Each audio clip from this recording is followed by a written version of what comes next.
بسم اللہ الرحمن الرحیم۔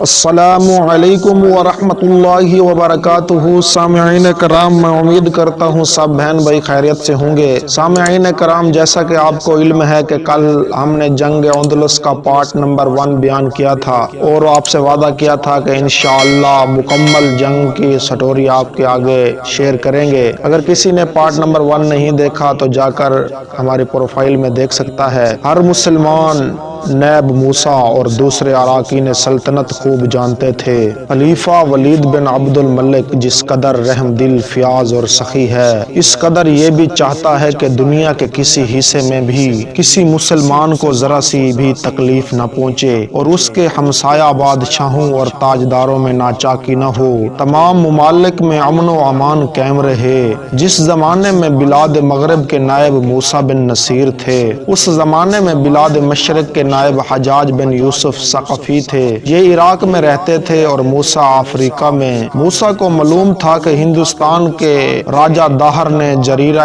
سرندیپ لنکا سے آنے والے مسلمانوں کو قید کر لیا ہے اور حجاج بن یوسف ثقفی نے خلیفہ سے ہندوستان پر لشکر کشی کی اجازت لی ہے۔ موسیٰ کو یہ خیال تھا کہ خلیفہ ہندوستان پر لشکر کشی کی اجازت دے دیں گے، وہاں مسلمان قید تھے، مگر اندلس پر یورش کی اجازت نہیں دیں گے کیونکہ وہاں مسلمانوں کا کوئی تعلق نہ تھا بلکہ آپس میں عیسائیوں کے مناقشات تھے۔ تاہم انہیں کچھ امید ضرور تھی اور اسی امید پر انہوں نے تیاریاں شروع کر دی تھی۔ افریقہ سے اندلس جاتے ہوئے راستے میں سمندر پڑتا تھا اور سمندر کو بغیر جہازوں کے عبور کرنا غیر ممکن تھا۔ بحر روم نے افریقہ کو اندلس سے جدا کر دیا تھا اور مسلمانوں نے اسی وقت تک بحر روم میں جہاز رانی نہ کی تھی، مگر جب اندلس پر چڑھائی کرنے کا ارادہ تھا تو یہ ضروری ہو گیا تھا کہ جہاز تیار کرائے جائیں تاکہ بحر روم کو عبور کیا جا سکے۔ چنانچہ موسیٰ نے جہاز تیار کرانے شروع کر دیے تھے۔ یہ بات نہ تھی کہ مسلمان جہاز بنانا چلانا نہیں جانتے تھے، فقط اب تک ضرورت لاحق نہ ہوئی تھی۔ 4 جہاز تیار کیے جا رہے تھے جو اس قدر بڑے تھے ان میں سے ہر ایک میں 2000 آدمی اور ان کے کھانے پینے کے لیے 15-20 روز کا سامان آسانی سے آ سکے۔ جنگ پر جانے کی ہر مسلمان کی خواہش تھی اور تمنا تھی، لیکن کوئی نہیں جانتا تھا کہ کتنے آدمی بھیجے جائیں گے اور ان کا افسر کون ہوگا۔ البتہ جہاد کے شائقین نے ابھی سے جہاد پر جانے کے لیے درخواستیں دینا شروع کر دی تھی۔ جو لوگ تجربہ کار تھے اور متعدد لڑائیوں میں لشکر کی قیادت کر چکے تھے، انہوں نے افسری کے لیے کہنا اور کوشش کرنا شروع کر دیا تھا۔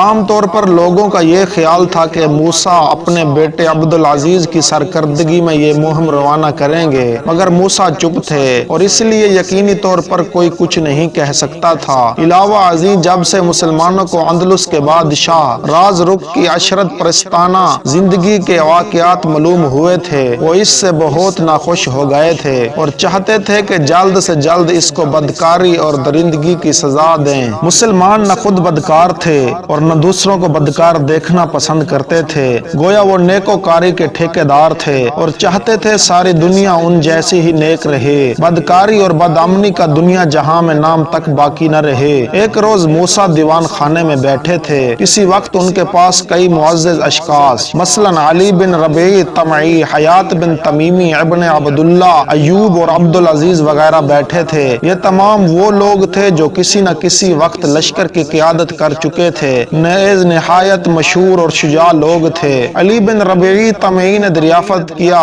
آپ نے اس مہم کی افسری کے لیے بھی کوئی شخص تجویز کر لیا ہے؟ موسیٰ نے جواب دیا، ہاں کر لیا ہے، امید ہے کہ اس کا نام سنتے ہی آپ سب اس کی تائید کریں گے۔ عبدالعزیز نے فرمایا، حضرت میں نے رات ایک خواب دیکھا ہے۔ موسیٰ نے فرمایا، خواب میں کیا دیکھا ہے تم نے؟ ابھی عبدالعزیز خواب بیان کرنا بھی شروع نہ کیا تھا کہ کونٹ جولین اور اشبیلیہ کا رہب دونوں آ گئے۔ یہ دونوں کیروان میں ہی مقیم تھے اور اکثر موسیٰ کے پاس آتے رہتے تھے۔ علیکہ سلیکہ کے بعد جب وہ بیٹھ گئے تب موسیٰ نے عبدالعزیز سے کہا، ہاں بیٹا تم اپنا خواب بیان کرو۔ عبدالعزیز نے فرمایا، میں نے دیکھا ہے کہ میں بحری سفر کر رہا ہوں اور میں ساتھ بہت سے آدمی ہیں۔ ہم سب ایک سرسبز پر جا کر اترے اور پہاڑ کو عبور کر کے بہشت راز میدانوں کو طے کرنے لگے۔ اس کے نواح میں ہزاروں لاکھوں چڑیاں تھی جو ہمیں دیکھتے ہی اڑ جاتی تھیں۔ کبھی کبھی وہ ہمارے چونچے بھی مارتی تھی مگر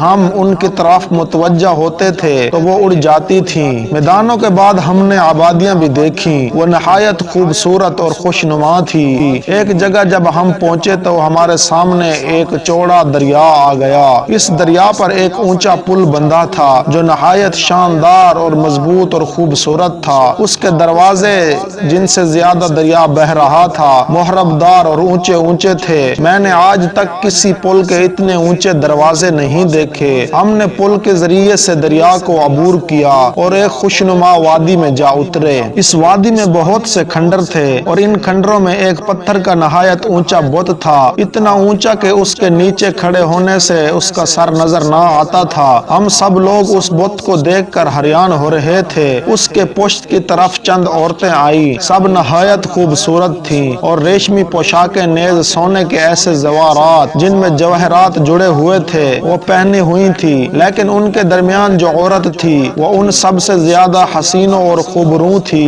نیز اس کی پوشاک بھی ان سب سے زیادہ بیش و قیمت اور بڑکدار تھی۔ اس کے زیورات آبدار موتیوں اور جواہرات کے تھے مگر وہ ایک توق پہنے ہوئے تھی جس میں لال اور یاقوت جڑے ہوئے تھے۔ اس کی چمک سے اس عورت کے رخسار دمک رہے تھے، اس کا چہرہ چاند سے زیادہ جگمگا رہا تھا۔ اس عورت نے میری طرف کچھ اشارہ کیا، میں اس کے پیچھے چل دیا۔ جب ہم سنگی بت سے ذرا فاصلے پر پہنچ گئے تو وہ عورت اور اس کے ساتھ والیاں بھی ہنس ہنس کر اور میں چونک پڑا۔ چونکتے ہی میری آنکھ کھل گئی۔ موسیٰ، رہب، کونٹ، جولین نیز تمام لوگ خاموش بیٹھے تھے، حیرت بھری نظروں سے عبدالعزیز کو دیکھ اور خواب سن رہے تھے۔ جب وہ خاموش ہوا تو موسیٰ نے کہا، عجیب خواب دیکھا ہے تم نے؟ جولین نے کہا، ہاں عجیب خواب ہے، ذرا ایک بات تو بتائیے۔ عبدالعزیز نے فرمایا، جی کیا پوچھنا ہے آپ نے؟ جولین نے کہا،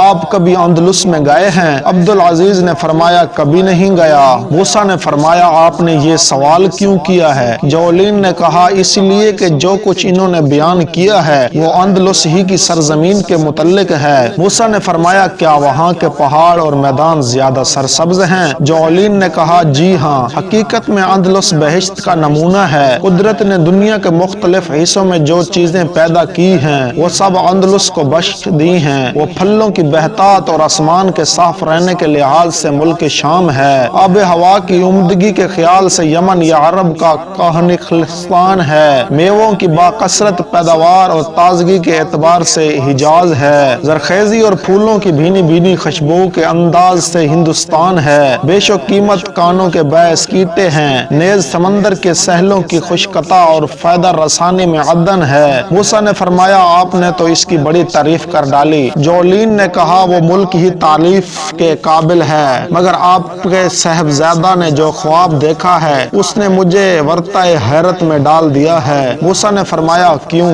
جولین نے کہا، اس لیے کہ انہوں نے کبھی اندلس نہیں دیکھا مگر خواب میں اندلس پہنچ گئے ہیں۔ جس بت کا انہوں نے ذکر کیا ہے وہ مریڈا کے کھنڈروں میں نہایت مشہور ہے، اس کا نام گلیشیا ہے۔ دنیا بھر میں اتنا بڑا اور اچھا بت کوئی نہیں ہے۔ موسیٰ نے فرمایا، اور وہ عورت؟ جولین نے کہا، جس عورت کو انہوں نے دیکھا ہے وہ شہر راز رگ کی بیوی نیلا ہے، اس کا طواق دنیا بھر میں بے نظیر ہے اور حسین بھی ایسی ہے جیسا کہ انہوں نے بیان کیا ہے۔ سارا اندلس میں وہ خوشنما طواق والی حسینہ کے نام سے مشہور ہے۔ موسیٰ نے فرمایا، تعجب ہے، میرا بیٹا تمام خواب میں دیکھ آیا۔ عبدالعزیز نے فرمایا، کیا آپ مجھے بیداری میں اندلس جانے کی اجازت نہ دیں گے؟ موسیٰ نے فرمایا، نہیں، میں نے اس مہم کے لیے ایک اور ہی بہادر کا منتخب کر رکھا تھا، وہ بہادر طارق بن زیاد تھا۔ عبدالعزیز نے مایوسی کے انداز سے دریافت کیا، اور وہ کون ہے؟ موسیٰ نے فرمایا، جب دربار خلافت سے اجازت آ جائے گی اس وقت تمہیں اور سب مسلمانوں کو معلوم ہو جائے گا۔ اس وقت تک ایک خادم نے آ کر کہا، حضور قاصد دمشق سے واپس آ گیا ہے۔ سب اس خبر کو سن کر خوش ہو گئے۔ موسیٰ نے جلدی سے کہا اسے فوراً بلاؤ۔ خادم واپس چلا گیا اور اس بے چینی سے اس کے انتظار کرنے لگے۔ دوستو یہ ویڈیو بہت لمبی ہو گئی ہے، ملتے ہیں پارٹ نمبر 3 میں۔ اگر کسی نے پارٹ نمبر 1 نہیں دیکھا تو پیچھے ہمارے پروفائل میں دیکھ سکتا ہے۔ اگر کوئی ہمارے چینل پر نیو ہے تو برائے مہربانی چینل سبسکرائب کر دیں۔ انشاءاللہ آگے ہم تمام تر اسلامی جنگوں کے واقعات اسی چینل پر اپلوڈ کرنے والے ہیں۔ والسلام، ملتے ہیں کسی اور نئے واقعے میں، تب تک کے لیے اللہ حافظ۔